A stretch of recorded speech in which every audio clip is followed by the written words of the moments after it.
Exercise म्हणजे embroidery करण्यासाठी ज्या काही साहित्यांचा वापर केला जातो त्याला एम्ब्रॉयडरी हे साहित्य किंवा एक्सरसाइज असे म्हणतात.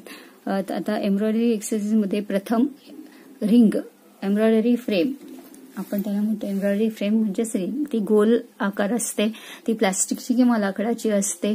त्यात 2 रिंग्स असतात, एक आतील रिंग आणि एक बाहेरील रिंग. आतील रिंग गोल असते आणि बाहेरील रिंग देखील गोल असते, पण त्याच्या 2 टोकांना एक धातूच्या पट्ट्या फिट केलेल्या असतात आणि त्याला एक स्क्रू आणि नट बसवलेला असतो. त्याच्या साह्याने ती बाहेरील रिंग आतील रिंगला फिट केली जाते. आतील रिंगावर कपडा फिट ठेवून ती बाहेरील रिंगेच्या आत टाकली जाते आणि नंतर कपडा ओढून ते नट फिट करून कपडा त्यावर एम्ब्रॉयडरी करण्यासाठी फिट केला जातो. ही रिंग 10 ते 25 सेंटीमीटर डायमीटरची असते आणि त्याचा वापर एम्ब्रॉयडरी करताना धागा ताठ राहण्यासाठी केला जातो. त्यानंतर आहे एम्ब्रॉयडरी सीझर. एम्ब्रॉयडरी सीझर ही शार्प पॉइंट सीझर असते. त्याच्या साह्याने बारीक बारीक धागे सहजरित्या कापले जाऊ शकतात. त्यानंतर आहे एम्ब्रॉयडरी नीडल्स. एम्ब्रॉयडरी नीडल्स ह्या साधारण जाड असतात. त्याचे जे आय होल असतं ते मोठा असतो, कारण त्याच्यामध्ये आपण जाड धागे देखील एम्ब्रॉयडरी करताना वापरतो आणि ते धागे सहजरित्या त्यात जावेत यासाठी त्या सुईचा आय होल हा मोठा असतो. ही सुई 14 नंबर पासून 50 नंबर पर्यंत मिळते.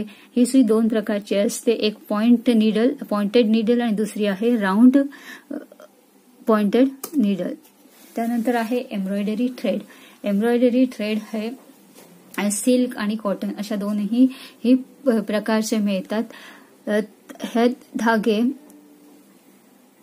सिंगल किंवा डबल किंवा काही ठिकाणी लढीच्या स्वरूपामध्ये उपलब्ध असतात. पर्ल कॉटन थ्रेड हा छोटा धागा असतो आणि तो मणी किंवा मोती यांचा इफेक्ट देण्यासाठी या धाग्याचा वापर केला जातो. हे धागे साधारण रिळाच्या धाग्यापेक्षा जाड असतात आणि सिल्कचे धागे हे यांच्या साह्याने केलेली एम्ब्रॉयडरी ही छान दिसते, परंतु हे धागे एक्सपेन्सिव्ह असतात आणि याचा वापर मशीनवर सिल्कच्या धाग्यांचा वापर मशीनवर एम्ब्रॉयडरी करण्यासाठी देखील केला जाऊ शकतो. त्यानंतर ट्रान्सफरिंग डिझाईन. आता कोणतेही भरतकाम करण्याआधी त्या कपड्यावर डिझाईन काढली जाते आणि ती डिझाईन काढण्यासाठी वेगवेगळ्या डिझाईन्स ह्या कपड्यावर ट्रान्सफर केल्या जातात आणि त्या कपड्याच्या सुलट बाजूवर ट्रान्सफर केल्या जातात आणि त्या ट्रान्सफर करण्याच्या वेगवेगळ्या पद्धती आहेत. त्यात आहे डायरेक्ट मेथड, टॅकिंग मेथड आणि ट्रान्सफर बाय आयर्निंग. आता डायरेक्ट मेथडमध्ये कपड्यावर डायरेक्ट डिझाईन काढली जाते किंवा ट्रेस केली जाते, तर टॅकिंग मेथडमध्ये वेल्वेट सारख्या कपड्यावर टिश्यू पेपरच्या साह्याने टिश्यू पेपर डिझाईन काढून ती रनिंग स्टिच किंवा टॅकिंग स्टिच घालून ती डिझाईन तिथे उमटविली जाते. आणि त्यानंतर आहे ट्रान्सफरिंग बाय आयर्न.